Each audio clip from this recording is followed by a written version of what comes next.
반갑습니다.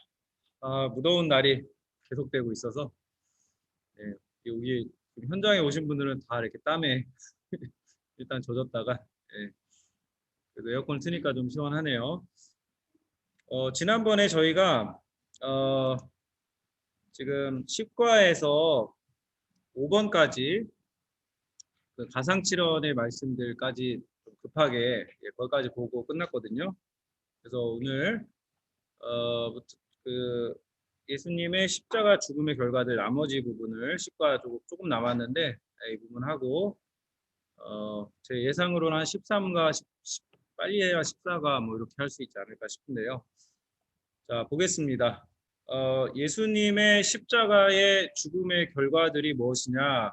그래서 신약 성경이 여러 그림 언어를 사용해서 예수님의 십자가 죽음이 우리에게 어떤 효력을 가져왔는지, 효과를 가져왔는지를 설명을 합니다. 자, 그래서 첫 번째로 우리가 보실 게 속죄 제사입니다. 여기 나오는 본문이 레위기 16장이거든요. 레위기 16장은 대속죄일에 관련된 규례를 담고 있습니다. 좀 긴데 제가 읽어드릴게요. 아론은 자기를 위한 속죄제의 수송아지를 들이되 자기와 집안을 위하여 속죄하고 또 그 두 염소를 가지고 회막문 여호와 앞에 두고 두 염소를 위하여 제비 뽑되 한 제비는 여호와를 위하고 한 제비는 아사셀을 위하여 할지며 아론은 여호와를 위하여 제비 뽑은 염소를 속죄제로 드리고 아사셀을 위하여 제비 뽑은 염소는 산채로 여호와 앞에 두었다가 그것으로 속죄하고 아사셀을 위하여 광야로 보낼지니라.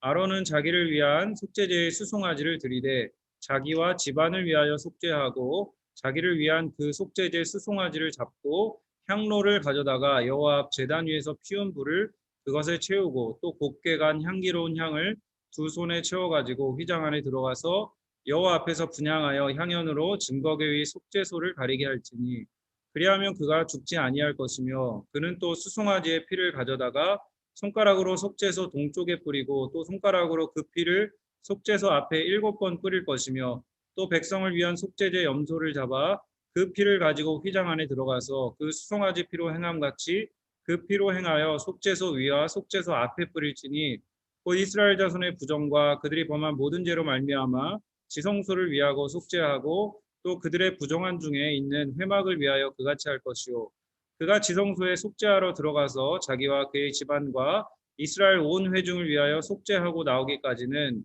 누구든지 회막에 있지 못할 것이며 그는 여호와 앞 제단으로 나와서 그것을 위하여 속죄할지니 곧 그 수송아지의 피와 염소의 피를 가져다가 제단 귀퉁이 뿔들에 바르고 또 손가락으로 그 피를 그 위에 7번 뿌려 이스라엘 자손의 부정에서 제단을 성결하게 할 것이요 그 지성소와 회막과 제단을 위하여 속죄하기를 마친 후에 살아있는 염소를 들이되 아론은 그의 두 손으로 살아있는 염소의 머리에 안수하여 이스라엘 자손의 모든 불의와 그 범한 모든 죄를 아뢰고 그 죄를 염소의 머리에 두어 미리 정한 사람에게 맡겨 광야로 보낼지니 염소가 그들의 모든 불의를 지고 접근하기 어려운 땅에 이르거든 그는 그 염소를 광야에 놓을지니라. 아멘. 네, 긴 구절을 제가 읽었는데요. 레위기 그 16장에서 지금 레위기 16장에서 이 속죄 제사에 대한 이야기를 하고 있는데 원래 속죄 제사는 이 화목 그래서 이게 히브리어로 셀라민이라는 단어를 쓰고요. 이게 이제 샬롬 평화 화해와 그 어근이 샬롬 어근으로 나온 거예요. 그래서 희생 제사들 중에 유일한 복수로 표현되고 하나님과 이스라엘 그 간에 완전한 평화와 화해를 위한 그런 제사, 속죄제이고요. 그 제가 모세오경 레위기 공부 같이 하셨던 분은 레위기 할 때 사실 이거를 설명을 드렸었어요. 그래서 이스라엘 절기 중에 이제 7월 10일에 이 대속죄일을 1년에 한 번씩 대속죄일로 제사를 드리는데 요 지금 읽은 구절을 좀 이게 지금 읽으면 잘 이해가 안 되시죠? 그래서 제사할 때 수송아지 한 마리 그리고 숫염소 2마리, 그리고 숫양 1마리, 이렇게 해가지고 제사를 드리거든요. 그래서 대제사장도 이 대속죄일에는 원래 대제사장이 굉장히 화려한 옷을 입는데 이때는 그 겉옷을 벗고 속옷, 세마포 흰 옷만 입어요. 흰 옷만 입고 제사를 드리고, 첫 번째로 하는 게 뭐냐면 이 수송아지를 잡아서 수송아지의 피를 성소 동편 휘장에 한 번, 동편 휘장에 한 번 뿌리고, 그 다음에 속죄소 앞을 향해서 7번, 뿌리는데, 이 행위는 이제 이렇게 하는 거는 제사장 그룹의 죄를 속하기 위해서 이렇게 한번 하고요. 여기 이제 성경에 있는 구절도 정리하는 거예요. 두 번째로 뭐 하냐면 그 제물 중에 수점소 2마리 중에 1마리를 수점을 잡아요. 제물로 수점소 1마리를 잡아서 수송아지의 피랑 섞어요. 수송아지의 피랑 섞어서 이거를 성소에 있는 분향단, 분향단 뿔에 바릅니다. 분향단 이렇게 생겨가지고 뿔이 이렇게 네기퉁에 있죠. 이게 제가 입체적으로 못 그리겠네요. 네기퉁이 사각형으로 되어 있으니까 이렇게 그렸어야 되는데, 이렇게 돼가지고 하나, 둘, 셋, 넷 이렇게 뿔에 바른다는 겁니다. 자, 그리고 세 번째로 대속죄일에 이 속죄제 속죄제의 수송아지와 수점소 잡은 거를 지방 기름이 있잖아요. 기름을 번제단에서 태웁니다. 번제단에 태워요. 그냥 순서만 아시면 돼요. 그냥 이렇게 하는구나. 그리고 남은 고기를 완전히 소각합니다. 완전히 태워버립니다. 자, 이런 식으로 이제 대속죄일에 아주 이스라엘 백성 전체의 죄를 사하는 굉장히 중요한 날이었고, 굉장히 엄숙하게 대제사장도 세마포 옷을 입고 겸손하게 이런 제물을 드리고, 그리고 여기 특이한 게 이제 아사셀 염소가 있어요. 그 염소가 2마리인데 1마리는 죽었잖아요. 그죠? 제물로 드렸죠. 1마리 남죠. 이 1마리를 아사셀 염소라고 합니다. 그래서 이 아사셀 염소의 대제사장이 머리에 안수를 하고, 그 안수를 하는 의미는 이스라엘 백성의 죄와 불의를 정당하는 거죠. 그래서 예루살렘 문 밖으로 내보냅니다. 이 염소를. 그죠? 데리고 나갑니다. 그래서 먼 광야로 보내서 거기서 성경 구절에 보면 절벽 아래 떨어뜨려서 죽입니다. 그래서 아사셀이란 뜻이 뭐 고독한 곳, 보냄을 받은 염소 뭐 이런 뜻인데요. 유대인들 그 랍비들 전승에 의하면 이제 염소의 목에 붉은색 줄을 달았다고 해요. 붉은색 줄을 다는데 예루살렘 문을 나서면 이 붉은색 줄이 색깔이 변한대요. 흰색으로. 그래서 이사야서 1장 18절에 너희 죄가 주홍 같을지라도 눈과 같이 희게 될 것이요 지롱같이 붉을지라도 그저 양털같이 희게 되리라, 이런 말씀이 있죠. 그래서 지금 이 아사셀 염소가 예루살렘 성문 밖에서 죽임을 당합니다. 광야로 가서. 그래서 히브리서 13장에 보면 예수 그리스도께서 예루살렘 성문 밖에서 돌아가시죠. 영문 밖에서 죽임을 당하십니다. 동이 서에서 먼 것 같이 우리의 죄가를 우리에게서 멀리 옮기셨다. 이 구절은 이 대속죄일에 야사셀 염소를 보내는 거를 보고 이스라엘의 그 백성들이 이제 그런 심상이 있는 거죠. 이 시편을 읽는 사람들은. 자, 그래서 이게 뭐냐? 그래서 예수께서 이 아사셀의 염소가 되셔서 우리의 죄를 대신 짊어지시고 죽임을 당하시는, 그것을 예표하는 것으로 우리가 해석을 합니다. 로마서 3장 25절에도 그래서 이 화목제물로서 화목제사를 대속제일에 드렸는데, 로마서 3장 25절에도 이 예수를 하나님이 그의 피로써 믿음으로 말미암는 화목제물로 삼으셨으니 이는 하나님께서 길이 참으시는 중에 전에 지은 죄를 간과하심으로 자기의 의로우심을 나타내려 하십니다. 이렇게 나옵니다. 그래서 하나님과 우리의 사이를 화목하게 하는 예수님의 십자가의 죽음이 그런 의미였고, 요한일서 2장 1절에서 2절도 마찬가지로 그는 우리 죄를 위한 화목 제물이니 우리만 위할 뿐 아니요 온 세상의 죄를 위하심이라 이렇게 기록되어 있습니다. 자, 두 번째로는 구속 십자가는 두 번째는 구속의 의미입니다. 에베소 1장 7절 우리는 그리스도 안에서 그의 은혜의 풍성함을 따라 그의 피로 말미암아 속량 곧 죄사함을 받았느니라. 속량이 뭐죠? 속량이 죄의 값을 지불하는 거죠.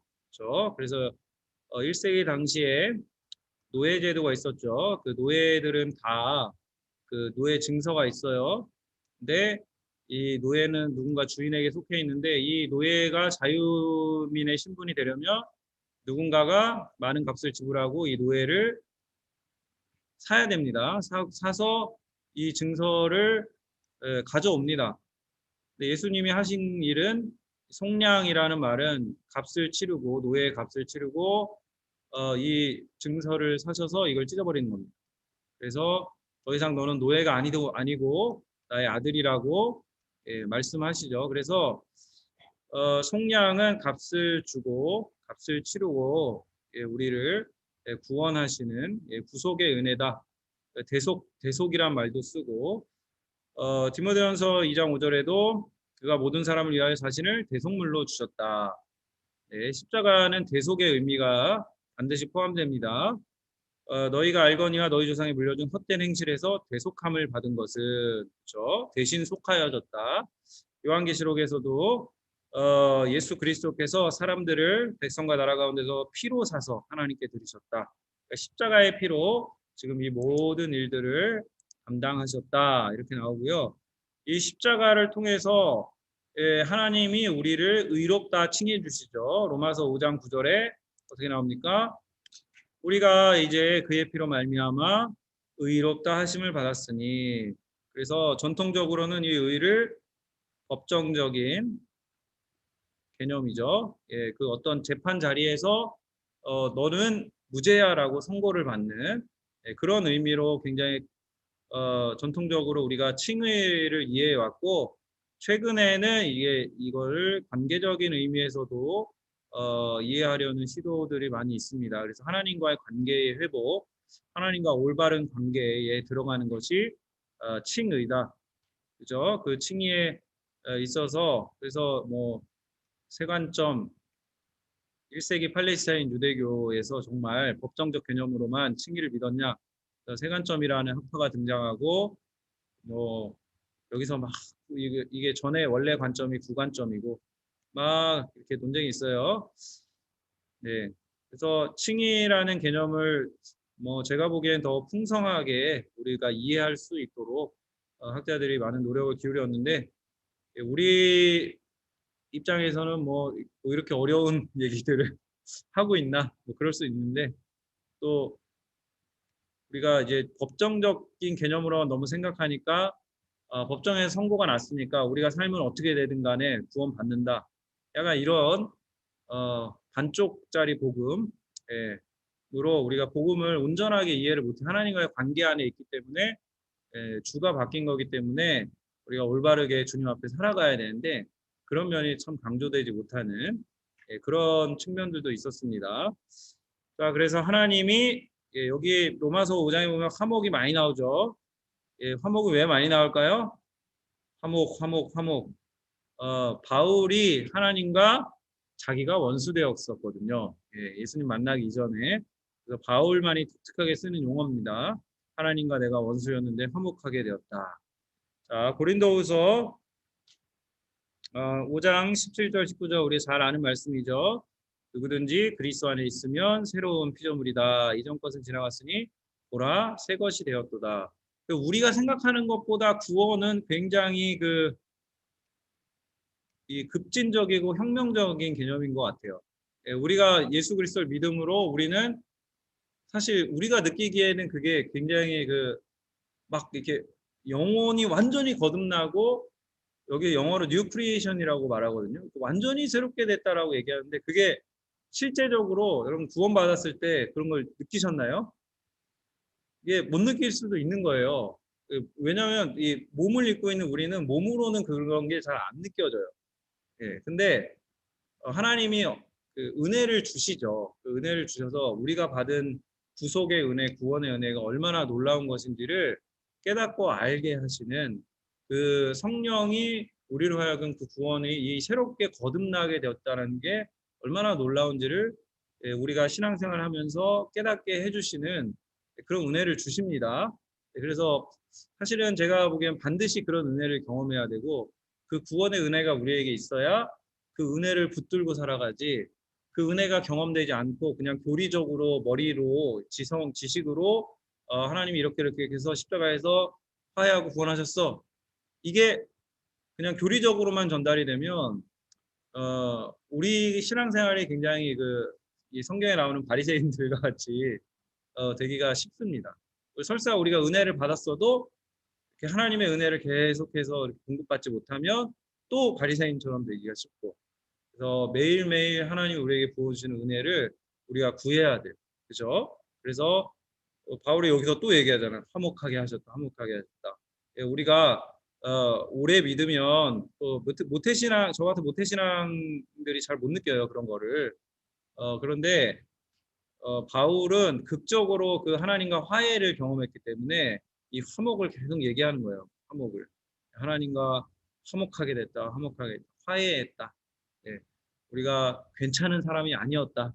내가 모태신앙으로 태어났어도 하나님 앞에 하나님의 원수였고 예, 하나님 앞에 죽을 수밖에 없는 죄인이었다. 이것을 우리가 처절하게 깨달아야지 하나님의 은혜가 우리 안에서 보존되고 그리고 계속해서 그 하나님의 은혜를 간구하게 되지 우리가 이렇게 너무 이렇게 안전이 필요하죠. 확신이 필요하고 그런데 죄 가운데 있는데도 그것이 죄인 줄 모르고 죄인지를 느끼지 못하고 죄 가운데 있으면서 불안하지 않고 예, 그런 현상은 굉장히 위험한 겁니다. 우리가 하나님으로부터 떠나게 되기 때문에 늘 하나님 앞에서 깨어 있도록 우리가 그렇게 살아야 합니다. 자, 네 번째로는 예수님의 십자가를 통해서 우리가 다 아는 거죠. 양자 됐죠. 너희가 다시 무서워하는 종의 영을 받지 아니하고 양자의 영을 받았으므로 종은 주인의 눈치를 보지만 아들은 눈치를 안 보죠. 그래서 우리가 아빠 아버지라 부르짖느니라 성령이 친히 우리의 영과 더불어 우리가 하나님의 자녀인 것을 증언하신다. 그 기쁘신 뜻대로 우리를 예정하사 예수 그리스도로 말미암아 자기의 아들들이 되게 하셨으니 우리가 예수 그리스도를 믿음으로 십자가를 통해서 칭의받고 화해하고 주님의 자녀 됐다. 굉장한 특권이죠. 그리고 자녀가 됐기 때문에 하나님께 담대히 나아가는 믿음을 얻게 됐다. 네, 제가 목동에 있는 교회에 있을 때 그 담임 목사님이 계신 곳이 9층이었거든요. 네, 그 방에 아무나 못 들어가요. 우리 상해 한인연합교회 담임 목사님 방은 그냥 뚝뚝 두들겨 들어가면 되는데 아무나 못 들어가거든요. 근데 이제 누구는 편하게 들어가더라고요. 예, 여기 목사님 딸은 굉장히 편하게 들어가더라고요. 그러니까 자녀는 다른 거예요. 그죠? 자식은 다른 거예요. 하나님 앞에 우리가 나갈 때 자식은 언제든 예, 아무 때나 구할 수도 있고 나아갈 수도 있고 그렇죠? 근데 그게 가능하게 된 게 히브리서에 예수의 피를 힘입어 성소에 들어갈 능력을 얻은 것입니다. 그렇죠? 베드로전서에서도 그리스도께서 단번에 죄를 위하여 죽으사 의인으로서 불의한 자를 대신하셨으니 이는 우리를 하나님 앞으로 인도하려 하심이라. 육체로는 죽임을 당하시고 영으로는 살리심을 받으셨으니 아멘. 네. 자, 그래서 그 십자가의 구속의 공로와 은혜를 받은 우리가 어떻게 살아야 하느냐? 자신의 인격과 삶 전체를 십자가 아래 둬야 됩니다. 십자가 아래. 그죠? 뭐 우리 너무나 잘 아는 말씀인데 마태복음 16장 24, 25절 다 같이 읽어볼게요. 시작. 아멘. 예, 예수님이 너희가 나의 제자라면 자기를 부인하고 날마다 자기 십자가를 누가복음에 보면 날마다가 들어갑니다. 매일의 영성을 강조합니다.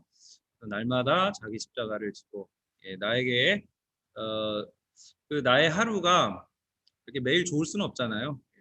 고난이 있을 수 있고 갈등이 있을 수 있고 그럴 때마다 이 주님의 말씀을 생각하고 주님의 제자이기 때문에 어떻게 주님의 본을 받아서 내가 자기를 부인하고 이 십자가를 감당하는 삶을 살아야 할지를 우리가 날마다 예수님 앞으로 가기 전까지 지고 가는 겁니다. 자, 고린도후서 4장 8절에서 11절 조은혜 집사님 읽어주세요. 우리가 이 보배를 질그릇에 가졌으니 이는 심히 큰 능력은 하나님께 있고 우리에게 있지 아니함을 알게 하려 함이라.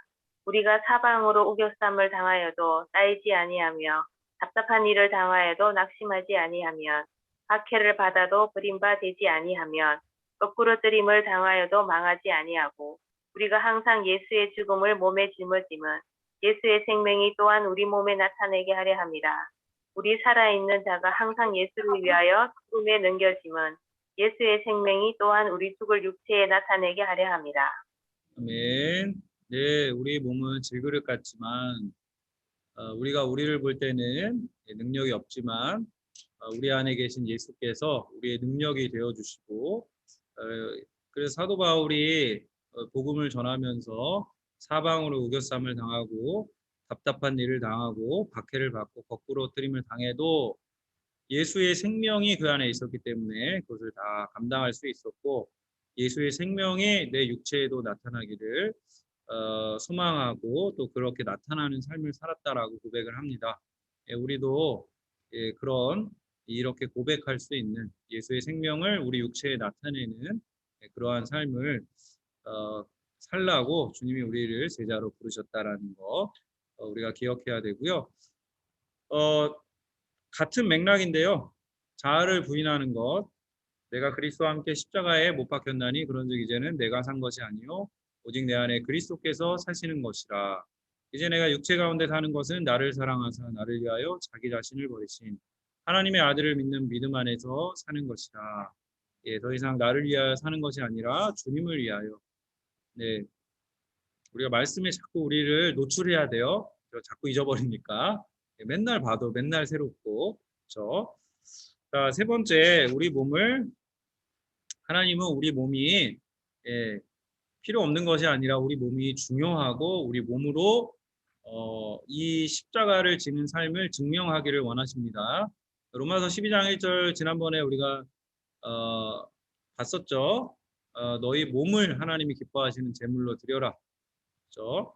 그리고 고린도전서 6장 19절에서도 너희 몸은 너희가 하나님께로부터 받은 바 너희 가운데 계신 성령의 전인 줄 알지 못하느냐. 너희는 너희 자신의 것이 아니라 값으로 산 것이 되었으니 그런즉 너희 몸으로 하나님께 영광을 돌려라.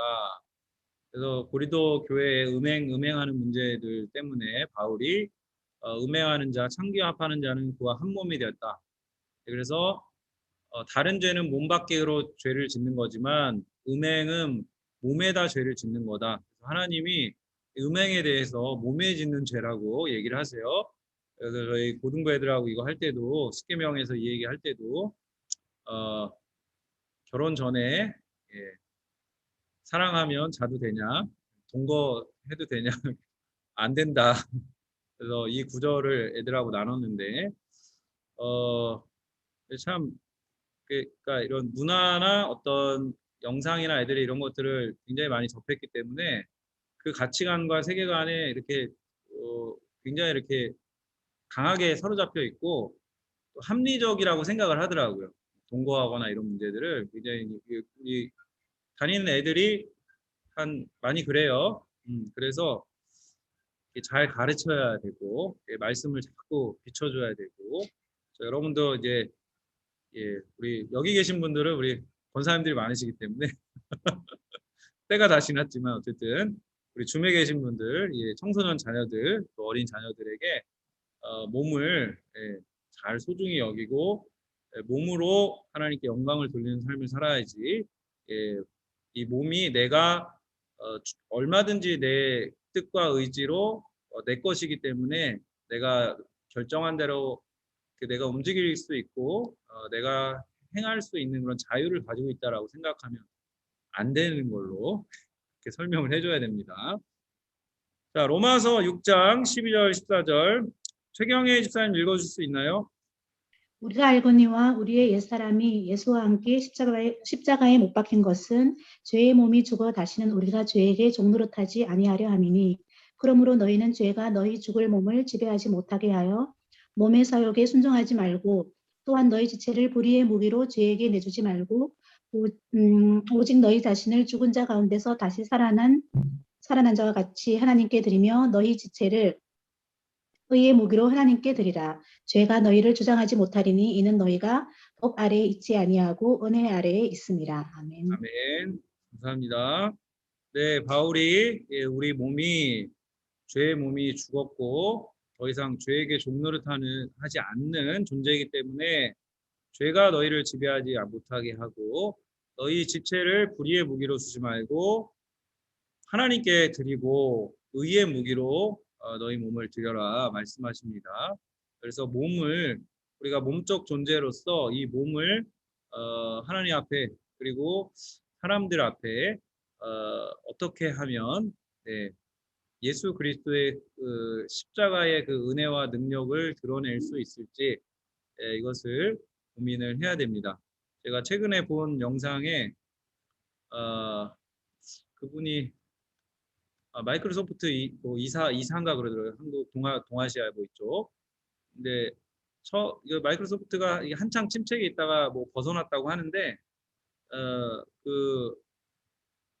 거기서 중요한 계기가 그 사원들 평가하는 기준이 좀 달라졌대요. 그래서 그 달라진 기준에 되게 중요한 게 너가 일을 함으로 인해서 이 일들을 행함으로 다른 팀원들에게 어떤 기여를 했는가 그런 기여도를 굉장히 많이 좀 조사를 했다고 하더라고요. 그래서 제가 이거 들으면서 우리가 그 기독교인들이 21세기에 지금 우리한테 대두되는 어떤 우리가 몸적 존재로서 세상을 어떻게 빛과성으로 바꿔야 될까라고 할 때 우리가 행하고 있는 일들이 세상에 어떤 기여를 하고 있는가를 생각하는 게 중요한 것 같아요. 내가 하는 행동과 말이나 또 믿지 않는 사람들과의 만남 가운데서 내가 어떤 말을 하고 어떻게 행동하는 것들 아주 작게는 어떤 환경을 보호하기 위해서 어떤 실천을 한다든지 이런 것들이 기여를 한다는 세상에 기여를 하는 행동이라는 거죠. 그래서 그런 행동들을 우리가 할 수 있도록 사람들에게도 예를 들어서 이제 저는 이제 좀 사도신경을 함으로써 이제 우리 들으시는 성도분들에게 저는 이제 세상 사람들을 직접 못 만나니까 기여를 해서 그래서 여러분들이 이 배운 걸 가지고 만나게 되는 분들에게 이 말씀에 배운 바를 실천하시면 그게 사실은 저는 굉장히 감사한 일일 것 같아요. 그게 공동의 선에 기여하는 그리스도를 닮은 신자들이 그 닮아가는 모습을 내가 접하는 사람들에게 아니면 우리 공동체에 그 모습을 드러내는 것. 그래서 여러분이 속한 교회 공동체 그리고 교인이 아닌 분들에게 이 몸으로 어떻게 섬길까, 몸으로 어떻게 그들을 섬길 수 있을까를 늘 염두에 두시고 십자가를 매일매일 실천하는 그런 삶을 들으셨으면 좋겠습니다. 자, 10일과 이제 10과 마쳤고요. 11가입니다. 제가 이렇게 여유롭게 하면 안 되는데 갈 길이 먼데 이제 11가네요. 여기 보시면 이제 나는 그리스도께서 장사 지낸 바 되셨으면 믿습니다. 그래서 나는 그의 유일하신 아들 우리 주 예수 그리스도를 믿습니다. 그는 성령으로 잉태되어 동정녀 마리아에게 나시고 본디오 빌라도의 고난을 받아 십자가에 못 박혀 죽으시고 장사된 지만 보는 거예요. 여기서 이 짧은 구절만. 그래서 그 미국에 지저 세미나라고 있어요. 일단의 그 자유주의 학자들이 이 도미닉 크로산을 대표하는 일단 학자들이 예수님은 그 지난번에 배울 때 신앙의 그리스도와 역사적 예수를 분리했잖아요. 그런 시도들을 계속하는 거예요. 여기서 주장하는 게 뭐냐면 예수님이 십자가 처형 후 무덤에 장사된 게 아니라 그냥 구덩이에 버려진 거다. 이런 주장을 피는 겁니다. 근데 그렇게 한 이유는 고대 범죄자들이 십자가에 처형당한 후에 일반적으로 매장을 금지당했기 때문이라고 그 이유를 댑니다. 그런데 성경이 뭐라고 말하냐면 예수님이 십자가 처형을 당하신 후에 무덤에 정중히 장사되셨다라고 증언을 합니다. 사도신경이 성경의 이 증언에 대해서 근거해서 예수님이 장사되었다라고 고백을 하죠. 그래서 이 장사되셨다라는 교훈이 주는 위로와 은혜가 무엇인지를 이제 함께 나눠보겠습니다. 자, 여기 보면 사복음서에 예수 그리스도께서 장사 지낸 바 되신 구절들인데요. 마태복음 27장 주윤정 집사님 말씀 읽어주세요. 저물었을 때에 아리마대의 부자 요셉이라 하는 사람이 왔으니 그도 예수의 제자라. 빌라도에게 가서 예수의 시체를 달라 하니 이에 빌라도가 내주라 명령하거늘 요셉이 시체를 가져다가 깨끗한 세마포로 싸서 바위 속에 판 자기 새 무덤에 넣어두고 큰 돌을 굴려 무덤 문에 넣고 가니 거기 막달라 마리아와 다른 마리아가 무덤을 향하여 앉았더라. 네, 감사합니다. 아리마대 부자 요셉이 와서 그 빌라도에게 시체를 달라고 하죠. 자, 마가복음도 보세요. 마가복음 우리 이지연 집사님 읽어주세요. 이날은 준비일 곧 안식일 전 날이므로 저물었을 때에 아리마대 사람 요셉이 와서 당돌이 빌라도에게 들어가 예수의 시체를 달라 하니 이 사람은 존경받는 공회원이요 하나님의 나라를 기다리는 자라. 빌라도는 예수께서 벌써 죽었을까 하고 이상히 여겨 백부장을 불러 죽은 지가 오래냐 묻고 백부장에게 알아본 후에 요셉에게 시체를 내주는지라. 요셉이 세마포를 사서 예수를 내려다가 그것으로 싸서 바위 속에 판 무덤에 넣어두고 돌을 굴려 무덤 문에 놓음에 막달라 마리아와 요셉의 어머니 마리아가 예수 둔 곳을 보더라. 네, 감사합니다. 자, 여기도 마가복음에 보면 아리마대 사람 요셉이 당돌이라는 표현을 쓰죠. 빌라도에게 시체를 달라고 하고 이 사람 공회원이 사내들인 공회원이죠. 70명으로 구성된 예루살렘 정치 종교 그 권력자란 거예요. 근데 예수님 제자였죠. 그래서 달라 그러고 빌라도가 벌써 죽었나? 이상히 여기고 시체를 내줬다. 그리고 막달라 마리아 요셉 어머니 마리아가 봤다. 이렇게 나오죠. 누가복음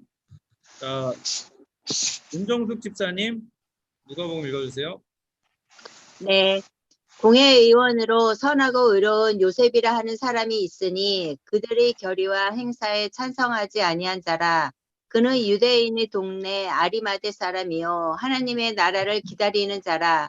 그가 빌라도에게 가서 예수의 시체를 달라 하여 이를 내려 세마포에 싸고 아직 사람을 장사한 일이 없는 바위에 판 무덤에 넣어두니 이날은 준비일이요 안식일이 거의 되었더라.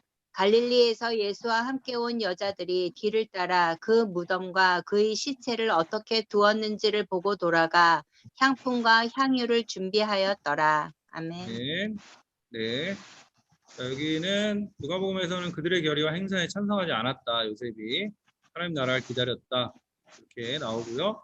자, 요한복음 정수기 집사님 요한복음 아리마대 사람 요셉은 예수의 제자이나 유대인이 두려워 그것을 숨기더니 2일 후에 빌라도에게 예수의 시체를 가져가기를 구하매 빌라도가 허락하는지라. 이에 가서 예수의 시체를 가져가니라. 일찍이 예수께 밤에 찾아왔던 니고데모도 모략과 침향 섞은 것을 100리트라쯤 가지고 온지라. 이에 예수의 시체를 가져다가 유대인의 장례법대로 그 향품과 함께 세마포로 쌌더라.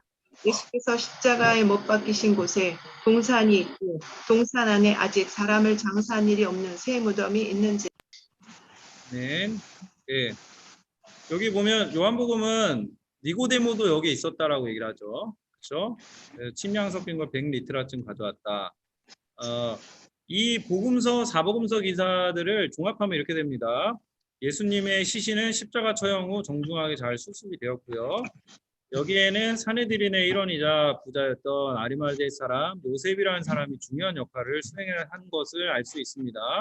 원래 그는 애초부터 예수님 잡아주기라는 사내들인의 계획과 술수에 동조하지 않았고 예수님이 죽으신 후에는 개인적인 큰 위험을 감수하고서 빌라도에게 가서 예수의 시신을 달라고 요구합니다. 예, 빌라도가 그렇게 빨리 죽었냐 반신반의했지만 실제로 돌아가신 걸 확인하고 요셉에게 시신을 가져가라고 했다. 이게 사복음서 공통의 고백이고 이때 역시 은밀한 제자였던 니고데모가 여기서 요한복음 3장에 등장했던 니고데모가 등장해서 요셉을 도와서 장사를 지냅니다. 그래서 아마 유대인의 관례를 따라서 예수님 시신을 씻고 먼지와 피를 잘 닦아냈을 것이다 라고 보고요. 유대 사회에서 시신을 정돈한 사람들은 손톱과 머리를 깎고 눈을 감기는 일도 했습니다. 그래서 우리 옛날에는 그 목사님들이 장례 문화가 발달 안 했을 때는 목사님들이 그 염하고 이랬다고 하더라고요. 저는 잘 모르는데, 네, 그 진짜 탄생 요람에서 무덤까지, 예, 그 목회자 성직자가 그렇게 하는 예, 원래 그런 문화였는데 이때도 이제 지금 그 마무리를 하는 거죠.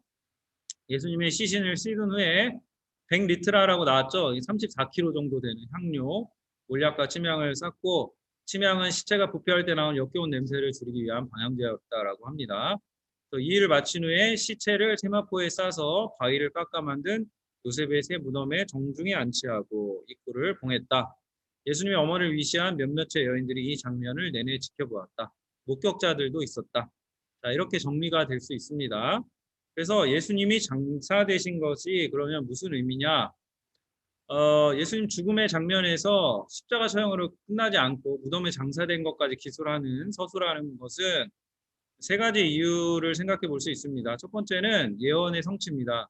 우리 이사야서 또 큐티가 이제 또 바뀌어서 들어갔는데 53장에 보시면 맨 밑에 줄 보세요. 그의 무덤이 악인들과 함께 있었으며 그가 죽은 후에 부자와 함께 있었다. 성취되죠. 아리마대 사람 부자 요셉에게 그 예수님이 장사를 또 정중하게 장사 지낸 바 되십니다. 또 두 번째는 예수님 장사 지셨다는 건 완전하고 철저한 죽음이었다는 거예요. 예수님의 죽음이.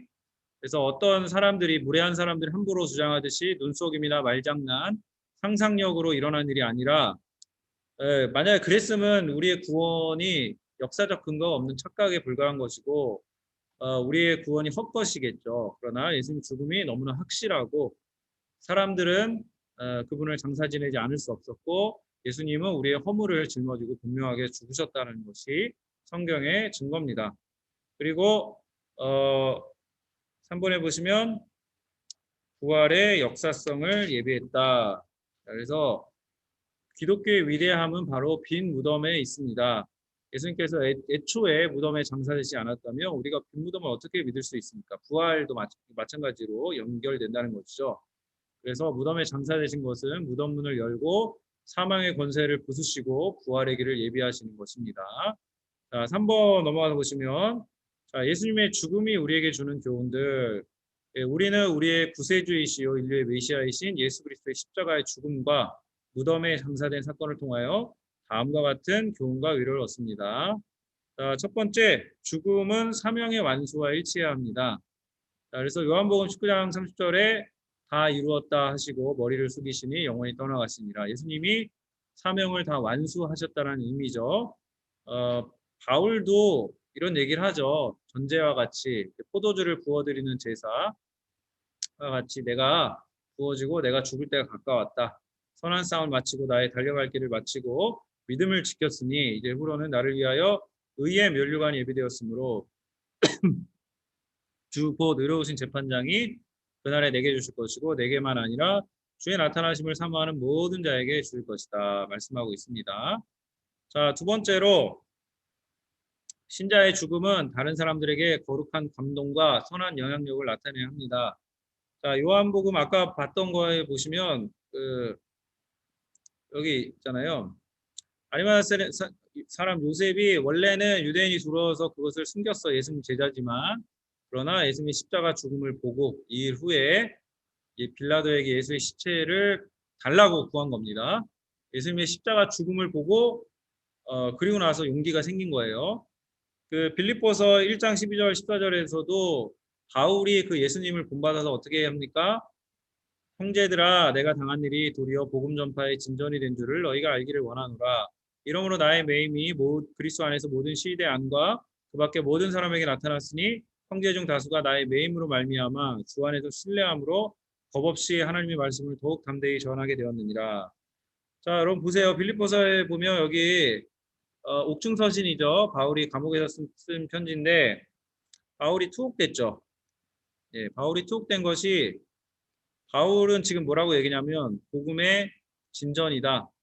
예, 복음의 승리다. 승리라고 얘기하는데 사람들은 어떻게 그렇게 생각하는 사람도 있지만 다르게 생각하는 사람도 있던 거예요.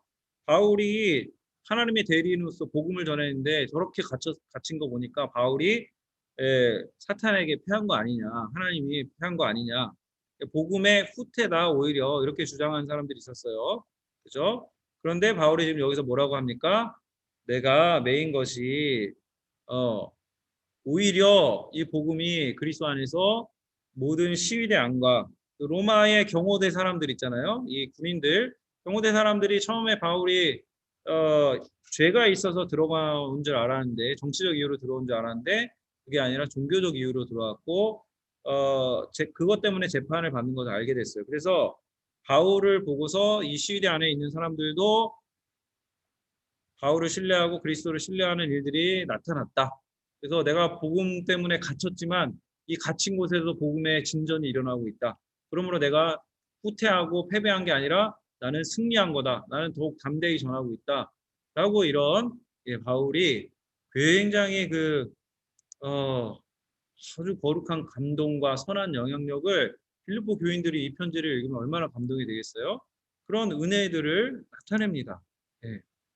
그래서 저희 그 고등부 친구 중에 아버님이 제가 지난주 설교 때 애들한테 잠깐 얘기했는데 주일 예배를 애들이 좀 자꾸 이렇게 시험이나 학원이나 이런 거 자꾸 이렇게 우선순위가 자꾸 뒤로 밀리니까 이분이 해주신 얘기가 있는데 저희 남성구역이거든요. 이분이 그 영어 시험을 주일에 보잖아요. 토익 시험 이런 거. 예. 근데 나는 주일 성수를 해야 되기 때문에 주일에 보는 시험을 안 본다. 그래서 시험을 하나도 안 본 거예요. 시험을 하나도 안 보고 대기업에 입사 원서를 냅니다. 예, 여러분 잘 아는 S기업에 내는데 원래는 영어 점수가 없으면 합격이 안 되거든요. 합격이 됐어요. 2차 면접을 이제 앞두고 있는데 이 인사팀에 실수를 한 거예요. 그래서 뽑아놨는데 봤는데 영어 점수가 없는 거예요. 그래서 깜짝 놀라가지고 불러가지고 너 왜 점수가 없냐? 나 교회를 다니는데 내가 이러해서 제가 시험을 안 봤습니다. 라고 했는데 일단 뽑아놨는데 또 떨어뜨릴 수는 없고 이러니까 어디를 불러가지고 모의고사 문제지를 주면서 너 이거 풀어. 이렇게 했대요. 거기서 이제 풀도록 한 거예요. 근데 그 모의고사 문제지가 미리 풀어봤던 문제지래요. 점수를 되게 잘 받고 입사를 한 거예요. 입사를 해서 이제 신입사원 연수를 갔는데 그 연수를 주의를 끼고 가는데 거기서도 예배가 없는 거예요. 거기 원래 그 기업에서 신입사원 연수에서 예배를 드린 적이 없대요. 근데 이제 거기서 신입사원들 뭐 대표를 뽑는데 손을 번쩍 들어가지고 내가 하겠다. 그래서 대표가 되고 그리고 나서 거기서 그 스케줄을 짤 수가 있대요. 그 대표가 주말에 이렇게 프로그램들이 있긴 한데 그 프로그램들 중에서 뭐 주일에 있는 프로그램 짤 수 있었나 봐요. 근데 거기에 이제 종교 행사를 넣은 거예요. 군대에 아마 경험을 넣은 것 같아요. 그래서 기독교, 천주교, 불교 신자들은 주일에 일요일에 종교 행사를 할 수 있게 해달라. 그래서 그 기존에 있던 분들이 이런 게 처음인 거예요. 그래서 막 자기들끼리 논의를 하다가 그래 그러면 한번 이렇게 조사를 해봐라. 그랬는데 꽤 이제 신청을 한 거예요, 신입사원들이. 그래서 하게 됐는데 불교나 천주교는 여러분 아시다시피 잘 안 나와요. 근데 기독교는 꽤 많이 모였대요. 그러면서 그때 어디 룸 하나에 모여서 예배를 드렸는데 이제 자기는 예배를 못 드릴 줄 알았는데 그래서 마음에 그런 게 있었는데 이렇게 예배를 드릴 수 있어서 너무 감사하다. 눈물을 흘리면서 예배를 드렸다. 그런 간증을 하신 일이 있어요. 그래서 어우, 이분 진짜 대단한 분이다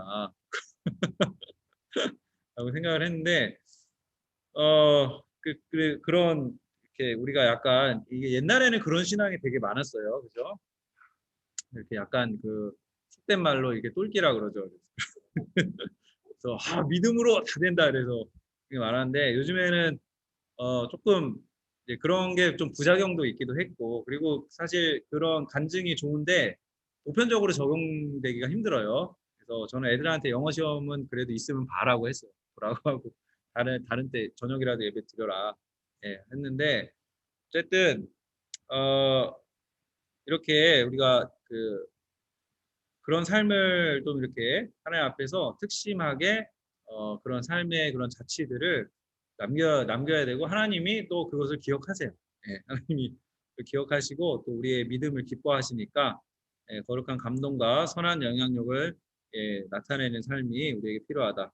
자, 세 번째로 신자는 예수 그리스도의 은총으로 말미암아 더 이상 형벌의 결과로 죽지 않습니다. 그렇죠? 죽음은 성경에서 죄와 허물의 결과죠. 그래서 요셉과 니고데모가 예수님의 몸을 깨끗이 씻고 새 옷을 입혔듯이 예수님의 십자가 구속의 은혜가 우리를 깨끗이 씻고 새로운 피조물로 거듭나게 하셨기 때문에 신자 역시 자연적 질서에 따라 죽음을 경험하긴 하지만 그러나 죽음은 더 이상 형벌의 결과가 아니다. 이거 되게 중요한 것 같습니다. 우리의 신자의 죽음은 형벌의 결과로 죽는 게 아닙니다. 부활을 위한 죽음입니다. 자, 그래서 히브리서에 보면 둘째 줄 보세요. 영원하신 성령으로 말미암아 흠없는 자기를 하나님께 드린 그리스도의 피가 어찌 너희 양심을 죽은 행실에서 깨끗하게 하고 살아계신 하나님을 섬기게 하지 못하겠느냐. 이렇게 말씀하고 있고요. 자, 요한계시록에 보면 넘겨서 보시면 이것도 유명한 구절이죠. 우리 하나님 나라 세미나 담임 목사님 중요하게 여기신 구절인데 맨 밑에 세 번째 줄에 보시면 이 흰 옷 입은 자들이 누구며 또 어디서 왔느냐 내가 말하기를 내 주여 당신이 아시나이다 그가 나에게 이르되 이는 큰 환난에 나오는 자들인데 어린 양의 피에 그 옷을 씻어 희게 하였느니라.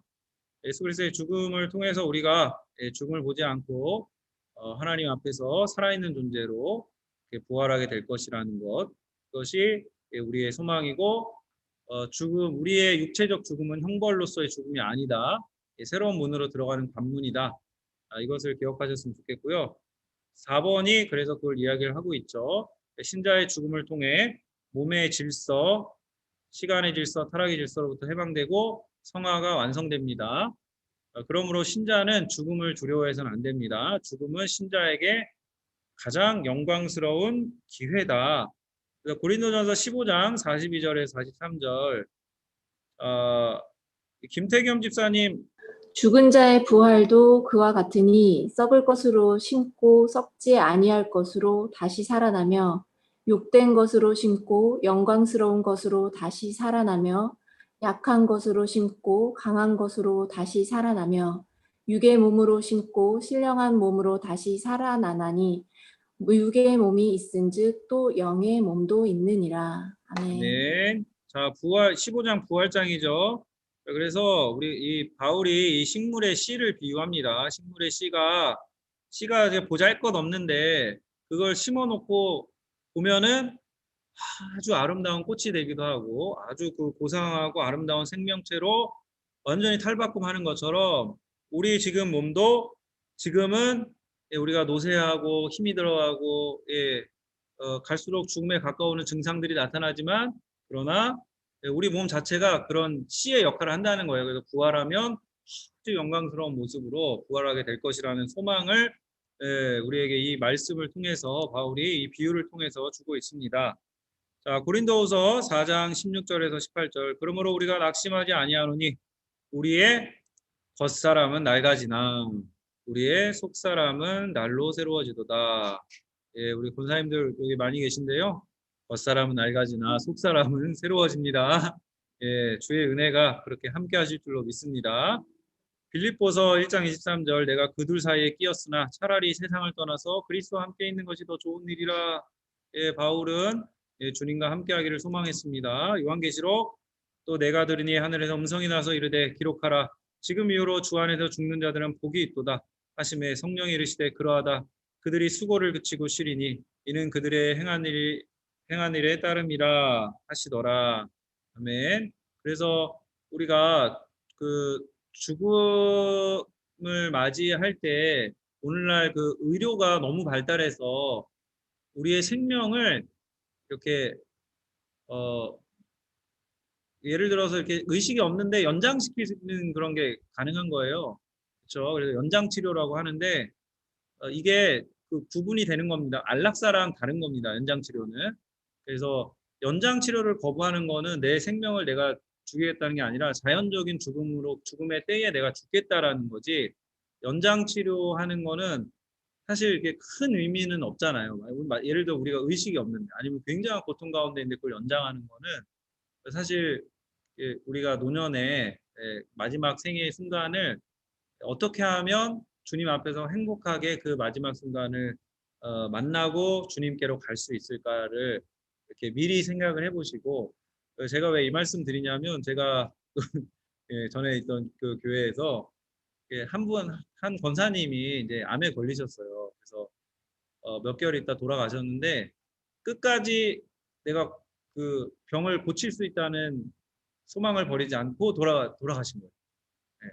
근데 목회자로서 좀 적절하게 우리가 호스피스 병동도 요새는 이렇게 있잖아요. 호스피스가 결국엔 죽음을 잘 맞이할 수 있도록 준비하는 어떤 그런 기관인데 죽음을 어떻게 잘 맞이하고 그 주님이 우리에게 예배하신 곳으로 건너갈 수 있을까? 이거를 좀 미리 생각해 보시고 잘 좋은 삶을 사시는 것도 중요하고 좋은 죽음을 맞아서 또 하나님 예비하신 귀한 천국에 들어가는 그런 은혜도 우리가 끝까지 이렇게 하나님 주신 은혜를 잘 누리도록 하는 것도 참 우리에게 필요하다. 그래서 인간에게 기본적으로 생의 의지가 굉장히 강하고 죽음을 두려워하고 우리가 본성적으로 그렇습니다. 그러나 주님께서 우리에게 새 생명을 주셨고 형벌로서의 죽음이 아니라 새로운 생명으로서 우리가 다시 살 것을 믿기 때문에 죽음을 공포로 여기고 두려워하지 않고 하나님 기뻐하시는 삶을 삶도 그렇고 죽음도 이렇게 준비하는 은혜가 또 우리한테 있으면 좋겠습니다. 자, 주 안에서 잠자는 것의 의미 이거 조금만 더 하고 쉴게요. 성경은 신자의 죽음을 가리켜 주 안에서 잠자는 거라고 표현하죠. 신자의 영혼이 죽음과 함께 하나님께로 가서 천상의 영원한 기쁨의 잔치에 참여하지만 몸은 잠자는 자가 일어날 때를 기다리듯이 종말의 몸의 부활의 때를 기다린다는 뜻입니다. 그래서 영혼이 자고 있는 상태가 아니라 이 중간 상태가 진짜 문자적으로 잠자는 상태가 아니란 얘기예요. 요한계시록에 보면 예수를 증언함과 둘째 줄에 하나님 말씀 때문에 목배임을 당한 자들의 영혼들과 또 짐승과 그의 우상에 경배하지 아니하고 그들의 이마와 손에 그의 표를 받지 아니한 자들이 살아 있죠. 그렇죠? 그래서 첫째 부활이 있고 성경의 둘째 부활이 있는데 첫째 부활은 우리의 죽음 이후로 주님과 함께 거하게 되는 것. 둘째 부활은 예수님의 재림과 함께 몸을 입고 부활하는 것. 이것이 우리의 부활의 단계이고 부활의 소망입니다. 자, 고린도전서에서도 보라 내가 너희에게 비밀을 말하노니 우리가 다 잠잘 것이 아니요 마지막 나팔에 순식간에 호련이다 변화되리니 우리가 주의 말씀으로 너희에게 이것을 말하노니 주께서 강림하실 때까지 우리 살아남아 있는 자도 자는 자보다 결코 앞서지 못하리라. 그래서 이따가도 나오겠지만 하늘에서 데살로니가전서에 보면 하늘에서 먼저 죽은 자들이 예수님과 함께 이 하늘로 오고 이 땅에서 살아있는 자들이 하늘로 올려져서 이 중간에서 만나서 땅으로 다시 내려가는 이런 순서입니다. 네, 이따 그 다음에 종말 여기 부활 이후 뭐 여기 다룰 때 나와요 자세하게. 그리고 죽음을 예비하라. 어느 시대나 사람들은 죽음을 두려워했습니다. 이 점은 우리가 사는 시대도 예외는 아닙니다. 어떻게 해서든 삶을 조금이라도 연장해 보려고 안간힘을 쓰며 살아갑니다. 그러나 지혜로운 신자는 항상 죽음을 염두에 두고 죽음을 예비하는 삶을 살아야 마땅할 것입니다. 주님이 이 땅에서 허락하신 날 동안 최선을 다해 살고 성령 안에서 행복하게 사시고 이 세상 떠나는 날 기쁨으로 영광 중에 주님 앞에 설 수 있도록 그렇게 우리가 살아야 할 것입니다. 자, 마지막 로마서 보겠습니다. 너희가 이 시기를 알거니와 자다가 깰 때가 벌써 되었으니 이는 이제 우리의 구원이 처음 믿을 때보다 가까웠습니다. 밤이 깊고 낮이 가까웠으니 그러므로 우리가 어둠의 일을 벗고 빛의 갑옷을 입자. 낮에와 같이 단정행하고 방탕하거나 술 취하지 말며 음란하거나 호색하지 말며 다투거나 시기하지 말고 오직 주 예수 그리스도로 옷 입고 정욕을 위하여 육신의 일을 도모하지 말라. 자, 사도행전 7장 마지막에 두 번째, 세 번째 보세요. 스테반이 부르짖어 이르되 주 예수여 내 영혼을 받으시옵소서 하고 무릎을 꿇고 크게 불러 이르되 주여 이 죄를 저들에게 돌리지 마옵소서 이 말을 하고 자니라. 아멘. 그래서 여러분의 생애도 주님 안에서 행복하시고 마지막도 주여 내 영혼을 받으시옵소서 하고 기쁨으로 주님을 고백할 수 있는 그런 은혜가 있기를 소망합니다. 자, 12과 이제 넘어가서 12가 보겠습니다. 예수님의 부활, 장사 지낸 바 되었다가 사흘 만에 다시 사라졌으며 부활에 대해서 좀 생각을 해보겠습니다. 자, 남보다 더 고상하고 탁월한 삶을 살았던 인물들은 사후에라도 웅장한 무덤을 통하여 그들의 이름과 업적이 오랫동안 기려지는 것을 볼 수 있습니다. 그런 면에서 위대한 종교의 창시자들과 정치적, 군사적 업적을 이룬 인물들의 무덤이 성지로 각광받고 있는 것은 이상할 이유가 없죠. 그런데 기독교의 창시자인 예수님의 경우 아무리 찾아봐도 무덤을 발견할 수 없다는 것은 대단히 특이한 일이 아닐 수 없습니다. 왜 기독교는 자신들의 종교의 창시자의 무덤을 갖고 있지 못하는가? 예수 그리스도의 무덤이 없다는 것은 비단 기독교인들뿐 아니라 비기독교인들 나아가 기독교에 대해서 적대적인 증오심으로 노골적으로 표현하는 사람들까지도 공통적으로 인정하고 있는 사실입니다. 기독교는 빈 무덤의 종교입니다. 성경은 그 이유를 오직 단 하나 예수 그리스도께서 죽음의 권세 가운데서 다시 살아나셨기 때문이라고 단언합니다. 예수 그리스도가 부활하셨기 때문에 더 이상 그분께 무덤은 불필요한 것이고요. 그리스도가 부활하셨다라는 증언은 기독교뿐 아니라 인류 역사 전체를 통틀어 가장 위대하고 혁명적인 주장인 것입니다. 오늘 공부를 통해서 이 부활의 목적과 의미에 대해서 살펴보겠습니다. 자, 예수 그리스도의 부활을 고지하는 말씀들, 이것도 꽤 긴데요. 자, 복음서 4권이 모두 공통적으로 입을 모아서 예수님이 죽음 가운데 살아나셨다라고 이야기를 합니다. 자, 여기 마가복음의 16장 기사 보시면 넷째 줄에 보세요. 넷째 줄. 무덤에 들어가서 흰 옷을 입은 한 청년이 우편에 앉은 것을 보고 놀라매 청년이 이르되 놀라지 말라 너희가 십자가에 못 박히신 나사렛 예수를 찾는구나. 그가 살아나셨고 여기 계시지 아니하니라 하고 줄 끝에 보시면 예수께서 너희보다 먼저 갈릴리로 가시나니 전에 너희에게 말씀하신 대로 너희가 거기서 배우리라. 마지막 밑에 셋째 줄 보시면 막달라 마리아에게 먼저 보이시니 마리아가 가서 예수와 함께하던 사람들이 슬퍼하며 울고 있는 중에 이 일을 알림해 그들은 예수께서 살아나셨다는 것과 마리아에게 보이셨다는 것을 듣고도 믿지 아니하니라. 자, 마태복음 28장 안식일이 다 지나고 안식 후 첫날이 되려는 새벽에 막달라 마리아와 다른 마리아가, 여기 마가복음에 보면 야고보의 어머니 마리아와 또 살로메가 이렇게 나오죠.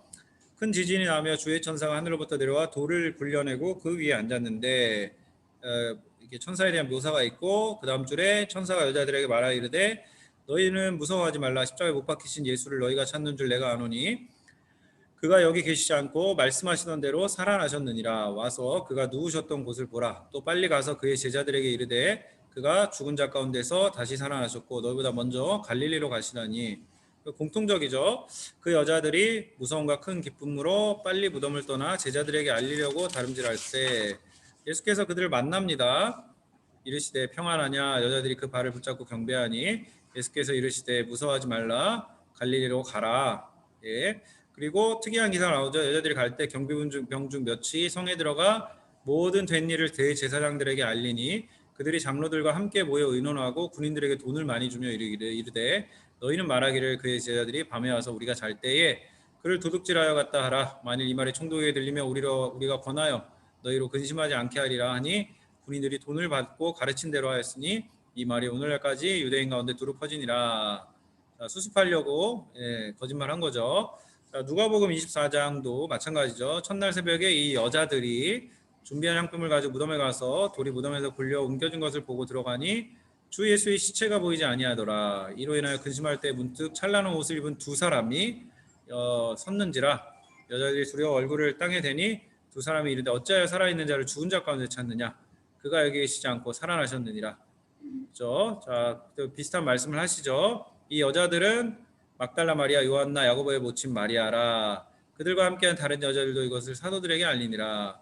사도들은 이 말이 허탄한 듯이 들려 믿지 아니하고 베드로는 일어나 무덤에 달려갔는데 세마포만 보인다. 자, 이렇게 나와 있고요. 요한복음 보시면 하나, 둘, 셋, 넷, 다섯 번째 줄. 시몬 베드로는 따라와서 무덤에 들어가 보니 세마포가 놓였고 머리를 쌌던 수건은 세마포와 함께 놓이지 않고 땅 곳에 쌌던 대로 놓여 있더라. 그때야 무덤에 먼저 갔던 그 다른 제자도 들어가 보고 믿더라. 이렇게 나오고요. 한 세 줄 내려가서요. 이르되 사람들이 내 주님을 옮겨다 어디 두었는지 내가 알지 못함이니이다. 이 말을 하고 뒤로 돌이켜 예수께서 서 계신 것을 보았으나 예수이신 줄은 알지 못하더라. 그죠? 이렇게 예수님에 대한 부활에 대한 기사들이 이렇게 나오는데요. 이 사복음서 사건을 시간적으로 재구성하면 약간씩 차이가 있죠. 재구성하면 1번 예수님이 처형된 후에 첫 번째 안식일 아침에 막달라 마리아 주도로 몇몇의 여인들이 예수님의 무덤을 방문합니다. 이 여인들이 무덤에 온 목적은 예수님의 시체에 향유를 바르기 위함. 두 번째, 여인들이 무덤에 도착하기 직전 갑자기 큰 지진이 일어나고 천사가 예수님의 무덤을 막고 있던 돌을 옮깁니다. 무덤을 지키던 병사들은 혼비백산에 도망하였으며 병사들이 무덤에서 있었던 일을 보고하자 유다 지도자들은 그들에게 뇌물을 주면서 그들이 잠자는 사이 예수님이 제자들이 시체를 훔쳐갔다 보고하라고 당부합니다. 자, 세 번째로 무덤 입구에 도착한 여인들은 입구를 막고 있던 커다란 돌이 굴려져 있는 것을 발견합니다. 무덤이 빈 것을 확인한 여인들은 예수님의 시체가 도적 맞았다고 생각합니다. 이때 천사가 예수님 부활하셨음을 알려주고 막달라 마리아는 직접 부활하신 예수님을 뱀으로써 그 사실을 확인합니다. 예수님께서 여인들에게 자신이 살아나셨다는 것을 제자들에게 알리라고 부탁하셨고 여인들은 즉시 이를 이행하였으나 제자들은 믿지 못하고 의심합니다. 베드로와 또 한 제자가 직접 무덤에까지 와서 무덤이 비었다는 것을 확인하고 돌아갔는데 그들 또한 예수님께서 부활하셨을 것이라는 것은 추호도 생각을 못하였습니다. 이상이만 여긴 거죠. 자, 이렇게 복음서의 그 시간적 재구성이 이렇고요. 그래서 예수 그리스도의 부활을 반대하고 비판하는 주장들이 있습니다. 완전히 죽은 사람이 다시 살아난다는 것은 사실 말이 안 되는 일이잖아요. 있을 수 없는 일이다. 인간의 상식으로 이게 말이 되냐. 그래서 여러 가지 얘기가 나옵니다. 반론들이. 여기 보면 몇 가지 소개를 하고 있어요. 여인들이 다른 무덤에 갔다. 예수님 장사 후에 여인들이 무덤을 방문한 시간적 간격이 아주 짧고 더욱이 예수님의 무덤은 공동묘지가 아니라 개인 묘지였다는 사실을 간과한다. 두 번째로는 아리마대 요셉이 예수님의 시신을 미리 치웠다. 예수님을 위해서 새로운 무덤을 기꺼이 제공한 요셉이 근데 마음을 바꾸어 먹을 이유가 딱히 있는 게 아니고 또 만일 요셉이 예수님의 시신을 치웠다면 굳이 무덤을 지키던 병사들이 다급하게 시체가 없어졌다고 보고할 이유가 없다. 세 번째는 예수님이 죽은 것이 아니라 기절설이죠. 기절설. 졸도했다 깨어난 거다. 성경은 예수님이 완전히 죽었다라고 이전과에서 봤죠. 그런데 기절했다고 하더라도 어떻게 거의 중환자인데 그 정도면 무덤 입구를 막고 있던 커다란 바위를 옮기고 만신창이가 된 예수님의 모습을 본 제자들이 예수님이 죄와 사망의 세력을 꺾으시고 승리하셨다는 확신을 가질 수 있었겠느냐. 사실 이런 질문을 하지 않을 수 없는 거죠. 예수님 제자들이 시체를 훔쳐갔다. 이거는 굉장히 많은 설이 있던 건데 제자들이 큰 돌을 옮기고 시체를 꺼내는 동안 무덤 입구를 지키던 이 병사들은 뭘 하고 있고 또 제자들이 시체를 훔쳐가는 줄 모르고 자고 있었다면 병사들이 제자들이 시체를 훔쳐갔다는 것을 어떻게 알았겠냐. 더군다나 제자들이 자신들이 훔쳐간 시체를 위해서 목숨을 걸고 순교한다는 것은 상상도 할 수 없는 일이다. 이렇게 생각할 수 있고요. 또 다르게 제사장들이 시체를 훔쳐갔다는 썰도 있어요. 제사장들이 예수님 무덤이 사람들에게 성지가 될 것을 염려해서 시체를 치웠다는 주장은 그러나 제사장들이 시체를 치움으로써 더 큰 영광과 숭배가 예수님께 돌아갔다는 모순을 설명하지 못합니다. 그리고 증발설이 있죠. 예수님의 시신이 3일 만에 증발해서 없어졌다. 그러면 그걸 믿을 수 있으면 예수님 부활은 왜 못 믿냐? 자, 이런 반론이죠. 그래서 예수님의 부활을 지지하는 또 다른 증거들이 이렇게 있습니다. 예수 그리스도의 부활을 공언하는 성경의 직접적 진술 말고도 여러 가지 방증 자료로 부활을 증거할 수 있습니다. 1번 보시면 빈무덤입니다. 빈무덤. 빈무덤은 예수님의 부활을 지지하는 가장 확실한 증거다. 무덤이 비어 있었다는 것을 예수님의 추종자들 뿐만 아니라 반대자들도 다 인정하는 것. 그래서 예수님이 부활하시지 않았음에도 불구하고 교회가 엉터리로 예수님의 부활에 관한 이야기를 꾸며낸 것이라면 사실 대적자들이 기독교를 잠재울 수 있는 가장 손쉽고도 완벽한 방법은 예수님의 시체를 가져다가 공개하는 것이었는데 그렇게 못하죠. 실제로 무덤이 비어 있었고 시체도 어디에도 없었기 때문에 그래서 가장 좋은 설명은 예수님이 실제로 부활하셨다. 네. 자, 두 번째는 사도 바울의 회심을 살펴보는 겁니다. 가장 열렬히 기독교를 반대하고 핍박했던 사도 바울이 다메섹 도상에서 예수님 만나고 예수님을 가장 충성스러운 예수님을 따르는 충성스러운 사도로 변모하는데 바울의 회심과 예수님 부활 사이 아무리 길게 잡아도 시간상으로 3년 간격이에요. 그래서 만일 예수님이 실제로 부활하시지 않았다면 그 무덤이 있었다라면 예루살렘에서 그 무덤을 확인할 기회가 있었을 거예요. 그러나 예수님 무덤에 대해서 바울은 아무런 지식도 가지고 있지 않았다. 왜냐하면 예수님이 실제로 부활했기 때문에. 또 예수님 부활의 첫 증인들로 여인들이 소개되고 있다는 점도 예수님의 부활을 강력하게 방증하는 강력한 증거 가운데 하나다. 복음서 기자들이 사실 그대로를 적시합니다. 그래서 여인들이 증인으로 채택이 되는 게 좀 불리한 일일 수도 있는데 그들의 여인들이 봤다는 것 그대로 증거를 합니다. 자, 복음서에 따르면 부활하신 예수님이 상당히 자주 다양한 그룹의 사람들에게 나타나죠. 그래서 제자들이 헛것을 본 것이었다면 예수님이 자신을 보여주신 게 40일 동안 그죠? 보여주시는데 500여 형제에게 일시에 보이셨다 이렇게 나오죠. 불가능한 일입니다. 자, 5번 예수님의 부활을 증언하는 네 복음서의 기록들이 서로 사실 불일치해요. 어떤 데는 그렇죠? 여기 이렇게 문제들 나오죠. 얼마나 많은 여인들이 실제로 무덤에 있었냐?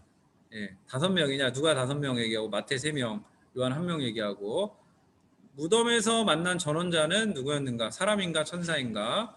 그렇죠? 그리고 2명인가? 1명인가? 이것도 달라요. 복음서마다. 세 번째로 천사는 무덤 안에 있었는가? 무덤 밖에 있었는가? 네 번째로 예수님께서 부활하신 후에 예루살렘에서 제자들에게 나타나셨는가? 아니면 갈릴리에서 나타나셨는가? 그렇죠? 근데 이게 성경이 예수님의 부활을 조작하려고 했다라면 복음서 간에 불일치가 있잖아요. 그거를 어떻게든 짜맞춰 가지고 아니면 복음서 하나만 남기든가 해서 이걸 해소할 정황을 만들었을 텐데 초대교회가 그거를 충분히 정리할 시간이 있었음에도 불구하고 그렇게 하지 않습니다. 왜냐하면 제자들이 부활하신 예수님을 처음 만났을 때 공포와 충격, 논란과 흥분으로 들떠 있었기 때문에 이 부활을 둘러싼 세세한 정황을 제대로 기억하지 못하였고 이런 제자들의 정신적 놀람이 복음서에 그대로 반영된 것이 복음서 간의 기사의 불일치를 가져온 것이라고 봅니다. 그래서 복음서 간의 불일치야말로 역으로 예수님의 부활을 확신하게 되는 방증하는 자료가 된다. 자, 이런 논리고요. 6번째로 어떤 사람들은 예수님 제자들이 못 배운 사람들이었기 때문에 너무 순진한 사람들이었기 때문에 부활을 의심 없이 받아들였다라고 얘기하는데 그러나 복음서에 보면 도마도 얼마나 나는 예수님의 그 손과 그 못 박히신 곳을 만져보지 않으면 난 못 믿겠다. 그래서 예수님이 직접 만져보게 하시잖아요. 그래서 제자들에 대해서 이렇게 생각하는 거는 너무 제자들을 무시하는 거다라고 볼 수 있고요. 자, 5번에 보시면 기독교는 예수님의 부활에 근거를 둔 종교입니다. 그렇죠? 어떤 사람들이 생각하듯이 기독교가 그냥 윤리적인 기독교, 윤리적인 목적을 강화시키거나 고치시킬 우리의 모범으로서의 그리스도만 강조하는 그런 종교라면 유교나 불교나 다른 기타의 어떤 종교들과 큰 차이가 없을 거예요. 그렇지만 여타의 종교들과 기독교가 구별되는 점은 부활 사건입니다. 그래서 기독교의 복음은 예수의 부활과 불가분리의 관계를 가지고 있고 기독교의 모든 메시지는 사실상 예수님의 부활에 대한 선포입니다. 자, 고린도전서 15장. 자, 그래서 부활이 없으면 불쌍한 사람이다 이거예요. 예, 부활이 없으면 죽은 자가 다시 사는 것도 없고 우리의 구원도 없고 우리의 믿음도 헛것이 되기 때문에 예, 세상 사람들이 주말에 놀러 다니고 여행 다니고 골프하러 다니고 뭐 이렇게 살면 훨씬 행복하잖아요. 운동하고 그런데 우리는 주일에 와서 일찍부터 나와서 교사하고 봉사하고 그렇죠. 밥하고 또 이렇게 해서 행복하면 좋은데 또 누구 말 때문에 상처받고 봉사하다가 뭐 이런 일도 생기고 그렇잖아요. 그래서 우리가 뜻하지 않게 그런 어려운 일도 겪는데 그런데 부활이 있기 때문에 부활이 진짜기 때문에 사실이기 때문에 우리는 소망이 있다. 우리의 이 헌신과 우리 하나님께 대한 충성은 헛되지 않다.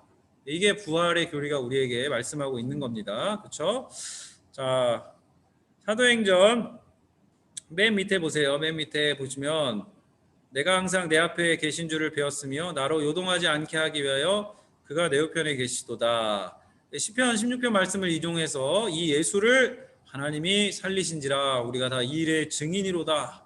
네, 증인이라고 목격자들의 증언이죠. 이 복음서나 사도행전이나 로마서 1장 2절에 4절 이 복음은 하나님이 선지자들 통하여 그의 아들에 관하여 미리 성경에 미리 약속하신 것이라 그의 아들에 관하여 말하면 육신으로는 다윗의 혈통에서 나셨고 성결의 영으로는 죽은 자들 가운데서 부활하사 능력 있는 하나님의 아들로 선포되셨으니 이 번역이 능력 있는으로 하는 게 원래 더 자연스러운 번역이에요. 우리 주 예수 그리스도시라. 아멘. 자, 예수 그리스도의 부활의 참실체 자유주의자들의 변형된 주장처럼 예수님 부활이 이런 게 아닙니다. 예수님 부활은 단순히 그분의 사후에 남아있는 어떤 정신적 영향력. 네, 예수는 그냥 죽은 인간에 불과했는데 제자들이 신으로 만들었다 이런 거 안 되는 거예요. 예수님의 부활은 역사적 객관적 사건이 아니라 제자들의 마음에서 일어난 실종적 사건이다. 주관적 사건. 그런 주장도 말이 안 되고 예수님 부활은 단순한 소생 혹은 회생이 아니다. 그렇죠. 예수님이 부활 다시 살아나게 하셨던 사람들은 다시 살아났지만 죽었어요. 그럼 예수님은 부활하셔서 계속해서 살아계십니다. 그렇죠. 3일 만에 살아나셔서 영광스러운 몸으로 입고 육신의 질서를 초월하십니다. 자, 그래서 예수님 부활하셨는데 도마가 손을 내밀어서 믿죠. 예, 만져보고 믿음 없는 자가 되지 말고 믿음 있는 자가 되라. 예수님 식사를 하시죠. 부활의 몸을 입고. 예수님 또 시공을 초월하시죠. 문들이 닫혔는데 그 안으로 들어오세요. 제자들이 있는 곳으로. 신령하고 영화로운 몸, 그죠? 신령한 몸으로 다시 살아난다. 죽은 자의 부활이 그와 같다. 그래서 잠자는 자들의 첫 열매, 부활의 첫 열매로 예수 그리스도가 첫 열매가 되셔서 우리에게 부활의 몸이 어떠한 것인지를 알려주셨습니다. 자, 7번 예수 그리스도의 부활의 그런 의미가 뭐냐? 예수 그리스도의 부활은 아까 로마서 1장 2절 4절을 봤듯이 십자가의 죽음의 정당성, 예수께서 우리를 위해 죽으신 것에 대해 하나님께서 그 죽음을 인정하시고 받으시고 예수 그리스도 통해 우리를 용서하시고 예수 그리스도의 죽음을 통해서 우리에게 영원한 생명을 주시고 예수를 그래서 다시 살리셨다. 이게 부활이 십자가가 진짜라는 것이 예수님의 죽음이 헛되지 않았다는 것의 증거가 부활입니다. 고린도전서 아까 읽었고 6장 3절에서 로마서 5절 무릇 그리스도와 예수와 합하여 세례를 받은 우리는 그의 죽으심과 합하여 세례를 받은 줄 알지 못하느냐. 그러므로 우리가 그의 죽으심과 합하여 세례를 받음으로 함께 장사되었나니 이는 아버지의 영광으로 말미암아 그리스도를 죽은 자 가운데서 살리심과 같이 우리로 또한 새 생명 가운데서 행하게 하려 함이라. 만일 우리가 그의 죽으심과 같은 모양으로 연합한 자가 되었으면 또한 그의 부활과 같은 모양으로 연합한 자도 되리라. 아멘. 연합합니다. 그리스도와 함께 연합하기 때문에 주님과의 연합 가운데서 부활의 몸으로도 또 우리가 살아날 것이다. 자, 두 번째 예수 그리스도의 부활은 현재 우리의 삶에 하나님의 생명의 능력이 역사하고 있다는 것을 보여주는 가장 확고한 증거입니다. 에베소서 자, 우리 임정선 집사님 읽어주세요. 그의 힘의 위력으로 역사하심을 따라 믿는 우리에게 베푸신 능력의 지극히 크심이 어떠한 것을 너희로 알게 하기를 구하노라. 그의 능력이 그리스도 안에서 역사하사 죽은 자들 가운데서 다시 살리시고 하늘에서 자기의 오른편에 앉히사. 아멘. 자, 에베소서 2장 장미승 권사님 읽어주세요. 그는 허물과 죄로 죽었던 너희를 살리셨도다. 그때 너희는 그 가운데서 행하여 이 세상 풍조를 따르고 공중의 권세 잡은 자를 따랐으니 곧 지금 불순종의 아들들 가운데서 역사하는 영이라. 전에는 우리도 다 그 가운데서 우리 육체의 욕심을 따라 지내며 육체와 마음에 원하는 것을 하여 다른 이들과 같이 본질상 진노의 자녀이었더니 긍휼이 풍성하신 하나님이 우리를 사랑하신 그 큰 사랑을 인하여 허물로 죽은 우리를 그리스도와 함께 살리셨고 너희는 은혜로 구원을 받은 것이라. 또 함께 일으키사 그리스도 예수 안에서 함께 하늘에 앉히시니. 아멘. 감사합니다. 자, 이렇게 하나님의 생명의 능력, 부활하심으로 말미암아 생명의 능력이 우리 안에 역사하신다. 성경을 증거하고요. 자, 예수 그리스도의 부활은 우리에게 궁극적인 승리의 확신을 줍니다. 자, 우리 몸의 부활을 약속하죠. 로마서 8장 11절 예수를 죽은 자 가운데 살리신 이의 영이 예수를 죽은 자 가운데 살리신 이의 영이 성령이시죠. 성령이 너희 안에 거하시면 그리스도 예수를 죽은 자 가운데 살리신 이가 성령이 너희 안에 거하신 그의 영으로 말미암아 너희 죽을 몸도 살리시리라. 내가 어떻게 다시 살까? 성령을 통해서 성령의 능력으로 다시 살 줄로 믿는 것입니다. 고린도전서 15장 잠자는 자들의 첫 열매가 되셨고요. 사망의 한 사람으로 말미암았으니 죽은 자의 부활도 한 사람으로 말미암는도다. 아담 안에서 모든 사람이 죽은 것 같이 반대로 그리스도 안에서 모든 사람이 삶을 얻으리라. 네. 자, 둘째로 예수 그리스도의 부활은 온 세상의 완전한 구속을 약속합니다. 자, 로마서 8장 19절 22절 우리가 잘 아는 말씀이죠. 피조물이 고대하는 바는 하나님의 아들들, 구원받은 신자들을 의미하는 겁니다. 하나님의 아들들이 나타나는 것이니 피조물이 허무한데 굴복하는 것은 자기 뜻이 아니요 오직 굴복하게 하시는 이로 말미암습니다. 그 바라는 것은 피조물도 썩어짐의 종로로 가는 데서 해방되어 하나님의 자녀들의 영광의 자유에 이르는 것입니다. 피조물이 다 이때까지 함께 탄식하며 함께 고통을 겪고 있는 것을 우리가 아느니라. 자, 피조물도 구원받습니다. 구속함을 받습니다. 자, 요한계시록 21장 그래서 새하늘과 새 땅의 비전이 나오죠. 하나님이 우리의 눈에서 눈물을 닦아주시고 사망이나 애통하는 것이나 곡하는 것이나 아픈 것이 다시 있지 아니하니 처음 것들이 다 지나갔음이로라. 세상을 완전하게 구속하시는 하나님의 은혜가 있습니다. 자, 예수 그리스도의 부활로 말미암아 안식일이 토요일에서 주일로 바뀐 것은 종말이 선취되었음을 보여줍니다. 자, 그래서 원래 안식일은 창세기 나오죠. 안식. 그래서 이것을 출애굽기랑 신명기에서 십계명에서 두 개가 나오는데 출애굽기에서 안식 그리고 신명기에서 구원의 의미로 그래서 한 가지 의미는 창조를 경축하는 의미고 한 가지 또 다른 의미는 너희를 이집트에 종되었던 땅에서 내가 너희를 구원해냈다. 구원의 의미죠. 안식일은 하나님이 창조하시고 구원하시는 그렇죠. 그래서 금요일 저녁부터 토요일 저녁까지 유대인들이 그렇게 지키던 절기였는데 예수님의 제자들이 예수님이 금요일에 돌아가시잖아요. 그 안식일 금요일 시작되기 저녁에 안식일 시작되기 전에 돌아가시고 토요일 이렇게 거치고 안식일 다음 날 새벽 미명에 일요일이죠. 부활하시잖아요. 그래서 예수님 제자들이 이 부활한 날을 기념해서 신약에서는 안식일이 주일로 변형이 되는 겁니다. 왜 이렇게 변형이 되냐면 신학적으로 예수님이 부활하셔서 새로운 창조를 하시고 그죠? 예수님이 우리를 위한 죽음을 죽으셔서 우리를 구원하시고 그래서 구약의 이 안식과 창조와 구원이 예수님으로 인해서 새로운 창조와 새로운 구원으로 예수님이 구약의 안식일을 성취하신 거예요. 그래서 왜 제7일 안식일 재림교는 아직도 토요일에 모이는가? 라고 할 때 신학적으로 이 성경을 잘 해석을 못해서 그래요. 그래서 예수님의 부활이 이걸 성취했기 때문에 안식일로 날짜가 바뀐 겁니다.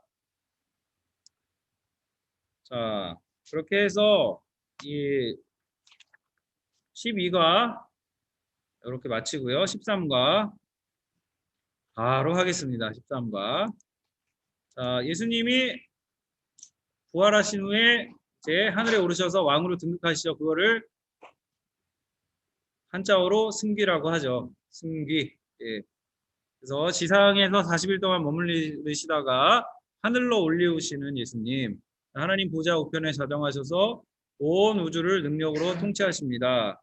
자, 이렇게 예수 그리스도의 부활 이후에 그분의 승천과 왕으로서의 등극을 총칭해서 예수 그리스도의 승귀, 높아지고 존귀해지셨다.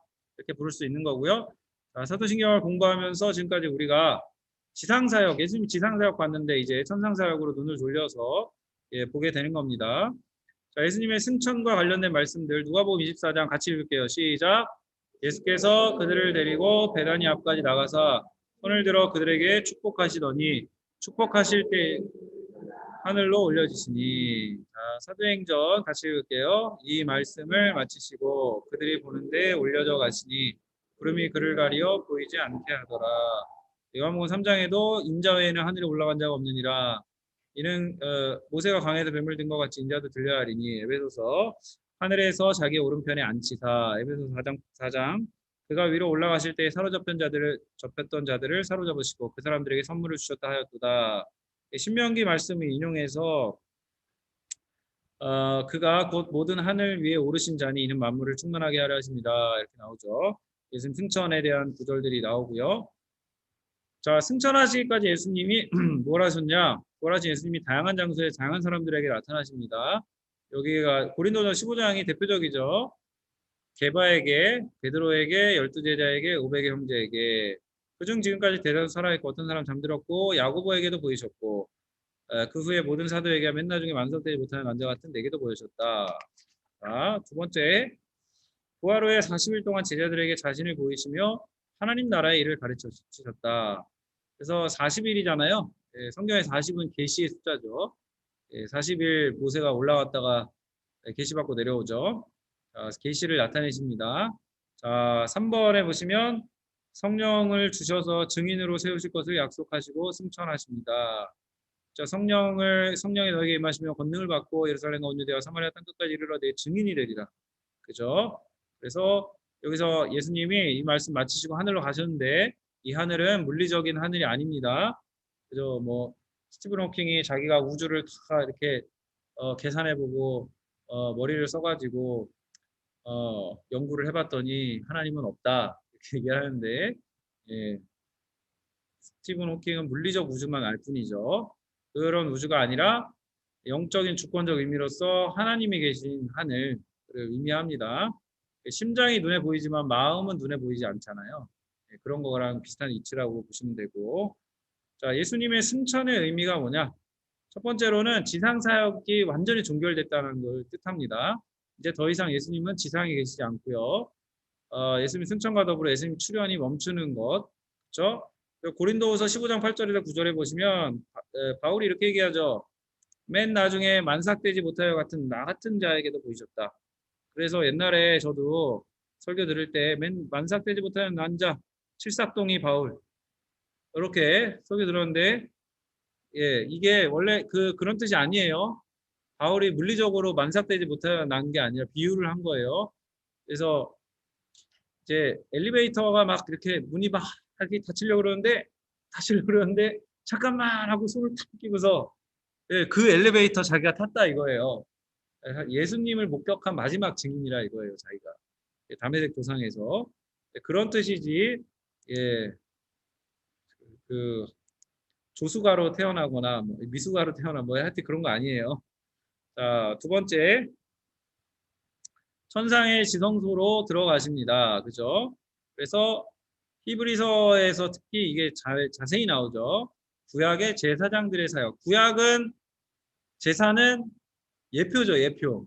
예수님이 앞으로 하나님이 어떻게 구원하실 것인지를 미리 보여주는 거지, 그게 참 실체는 아니고 예수님 보여주신 게 진짜죠. 자, 그래서 동물들의 피를 흘린 후에 지성소에 들어가는 것처럼 예수님이 자기 죄를 속하신 후에 하늘의 지성소에 들어가십니다. 히브리서 9장에 보면 그리스도께서 장차 좋은 일에 대해 제사장으로 오사 손으로 짓지 아니한 것 창조에 속하지 아니한 더 크고 온전한 장막으로 말미암아 이런 짐승의 피로 하지 않고 자기의 피로 영원한 속죄를 이루사 단번에 성소에 들어가셨느니라. 그죠? 미사랑 다른 거예요. 그래서 그리스도께서는 참것의 그림자인 손으로 만든 성소에 들어가지 아니하시고 바로 하늘에 들어가셨다. 우리를 위하여 하나님 앞에 나타나셨다. 자, 그리고 예수님이 승계하신 건 본래 영광으로 돌아가신 거예요. 예수님은 원래 선지하셨죠. 그래서 하나님의 영광을 다시 회복하신 거예요. 그러니까 위에 계셨던 분이 내려오셨다가 다시 원래 자리로 올라가신 거죠. 자, 요한복음 17장에 아버지께서 내게 하라고 주신 일을 내가 이루어 아버지를 이 세상에서 영화롭게 하였사오니 아버지여 창세전에 내가 아버지와 함께 가졌던 영화로서 지금도 아버지와 함께 나를 영화롭게 하옵소서. 그래서 부활하신 예수님, 승천하신 예수님 사이의 가장 큰 특징은 얼굴에서 광채가 나는 거죠. 예. 그래서 유대인들은 원래 아담의 얼굴에서 광채가 있었다고 생각을 했어요. 믿어요. 예. 근데 죄를 지음으로 광채가 없어지고 자기 벌거벗은 것을 부끄러워하게 되었다. 이렇게 해석을 하고요. 그리고 구약의 출애굽기 보면 모세가 시내산에 올라갔다 내려왔는데 얼굴에 뭐가 나요? 광채가 나죠. 네. 그렇죠? 바울이 원래는 어떤 사람이요? 하나님의 원수죠, 원수. 그렇죠? 그런데 바울이 다메섹 도상에서 예수님을 만나고 회개하고 나서는 아까 우리가 봤을 때 하나님과 화목하게 됐잖아요. 그렇죠? 그래서 바울이 뭘 찾았냐면 은혜와 평강을 찾았어요. 예. 그래서 자기 편지마다 자기 경험한 거 계속 쓰는 거예요. 은혜와 평강. 예, 내가 원수였는데 은혜와 평강 얻었는데 너희도 그렇게 은혜와 평강 얻기를 원한다. 그렇죠? 바울이 고린도후서 4장 6절에서 그래서 어두운 데서 빛이 빛이라 말씀하셨던 하나님께서 예수 그리스도 얼굴에 있는 하나님의 영광을 아는 빛을 우리 마음에 비추셨다. 그렇죠? 다메섹 도상에서 예수님이 빛으로 비추시는데 그 빛을 보면 어떻게 돼요? 예수님의 빛은 가까이 가지 못할, 거하지 못할, 우리가 보면 죽을 수밖에 없는 그런 빛이죠. 그래서 바울이 눈이 멀잖아요. 눈이 멀고 나서 다시 이제 뜬 거예요. 예, 뜨고 나서 예수 그리스도 얼굴에 있는 하나님의 영광을 아는 빛이 비친 거예요, 자기에게. 그러니까 우리에게 일어나는 신자에게 일어나는 이 구원의 사건이 예수 그리스도의 얼굴에 있는 빛이 비춰지는 사건이구나. 이게 다 바울의 실존적 경험에서 지금 나오는 고백이죠. 그래서 나중에 우리가 천국에서 뭐같이 빛나리? 해같이 빛나리가 되는 거예요. 예. 우리가 원래는 하나님의 형상으로서 이렇게 광채가 나는 존재들이었는데 다 잃어버렸지만 그러나 주님의 성령이 충만하면 네, 모세가 광채를 가졌던 것처럼 예, 우리도 얼굴에 광채가 날까요? 네, 성령으로 충만하면 좀 다르긴 합니다. 예, 충만한 분들은 얼굴에 빛이 나죠. 자, 예수님의 요한계시록에도 얼굴에 해가 힘있게 비치는 것 같더라. 광채가 납니다. 그렇죠? 예, 우리도 다 부활하면 그 영광을 지금 회복하게 될 겁니다. 자, 신성과 인성이 함께 존재하신다. 자, 선지하신 성자께서는 오직 신성으로만 존재하셨지만 그러나 지상사역을 종결하시고 승천하신 성자께서는 신성과 인성이 함께 존재하신다. 이게 차이점입니다. 네, 예수님 이전에는 영으로만 계셨어요. 로고스 말씀. 그러나 지상에 내려오셔서 몸과 영을 입고 그리고 부활하셔서 부활체가 되시죠. 그래서 하늘에 오르셔서 부활의 몸으로 계십니다. 네, 영으로만 올라가신 게 아니에요. 자, 스데반이 그래서 죽기 직전에 순교 직전에 하나님의 영광과 예수께서 하나님 우편에 서신 것을 보고 말하되 보라 하늘이 열리고 인자가 하나님 우편에 서신 것을 보노라. 예수님이 육체로 계시기 때문에 이런 고백을 할 수 있는 겁니다. 자, 그리고 올라가셔서 우리의 처소를 준비하시죠. 우리 아버지 집에 방이 많아. 걱정하지만 여기선 집이 없어도 하늘에는 집이 있을 거야. 자, 이렇게 말씀하십니다. 자, 성령을 보내십니다. 승천하신 예수님께서는 약속하신 성령을 보내셔서 교회를 세우시고 하나님 나라를 전파하게 하시죠. 성자께서 파송한 성령은 성자의 뜻을 따라 교회에 은사와 직무를 주십니다. 자, 사도행전 하나님이 오른손으로 예수를 높이심에 그가 약속하신 성령을 아버지께 받아서 너희가 보고 듣는 이것을 부어주셨다. 에베소 이 말씀은 만물의 교회 머리를 삼으셨는데 예수님 교회 머리가 됐어요. 교회는 그의 몸이니 만물 안에 만물을 충만하게 하시는 이의 충만함이니라. 지금 만물을 하나님이 어떻게 하고 계세요? 생명을 주고 계시죠. 만물에. 그죠? 그래서 우리가 들에 핀 꽃을 보고 계절이 바뀌면 저렇게 꽃이 아름답고 예쁘게 그렇게 나무가 두껍고 아주 아름답게 서 있는 것을 보게 되는데 그게 뭐냐면 하나님의 성령이 생명을 이 지구의 생명을 붙들고 계신 거예요. 근데 지금 이 말씀은 그 만물을 충만하게 하신 충만함으로 어디를 충만케 하신다? 교회를 충만케 하셔서 교회의 성령의 생명의 능력으로 충만케 하시고 구원하는 역사를 날마다 더하신다. 자, 이렇게 말씀하고 있는 것입니다. 자, 에베소서에서 성령은 우리에게 분량대로 은사를 주십니다. 그 은사를 따라서 우리가 봉사하는 겁니다. 그렇죠? 그리고 7번에 장차 있을 성자의 재림을 예시합니다.